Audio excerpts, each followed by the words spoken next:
پرایویټ کالج کې حاضر یم. ساينس اینډ آرټ ایگزیبیشن دی.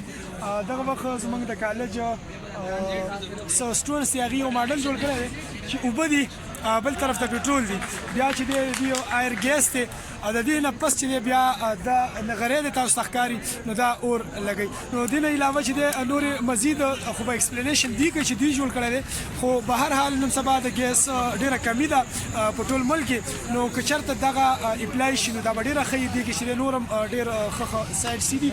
نو به هر حال زه دې طرف ته ورځم چې دې دې حوالې سره څه وایي. نو څه به وایي دا لږ موږ ته ایکسپلین کړه. السلام علیکم. دا زموږ سره پټرول واټر ګیس دی, موږ ساس کړی دی. دا یو چیپ میتھډ دی زموږ سره په معاشره کې د ګیس کرایسس دی, نو دې وجې نه دا یو ښه میتھډ دی چې موږ یې یوز کړو کور کې, او سیف هم دی.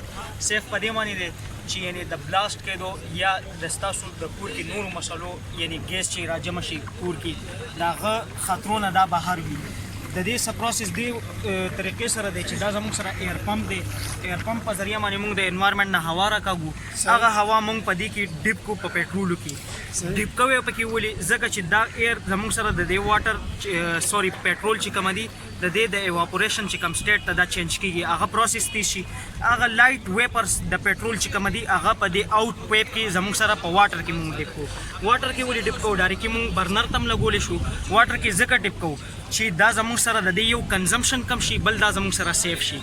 که چېرته کې موږ دا ډایرکټلی برنر ته ولګو نو برنر کې خبره داسې ده چې دا پټرول ودین ا منټ یو لیټر یا 2 لیټر ودین ا منټ دا کنزم شي. او چې دا کله موږ واټر کې ډیپ واټر نه پاس کړو نو د واټر سره د دې یو سیف شي, د بلاست کېدو خطرې نه وي. دویم د دې کنزمپشن زموږ سره کم شي, ډېر زیات کم شي. یو لیټر پټرول چې دی د مور دین 4 ویکس تا سره کار کوي.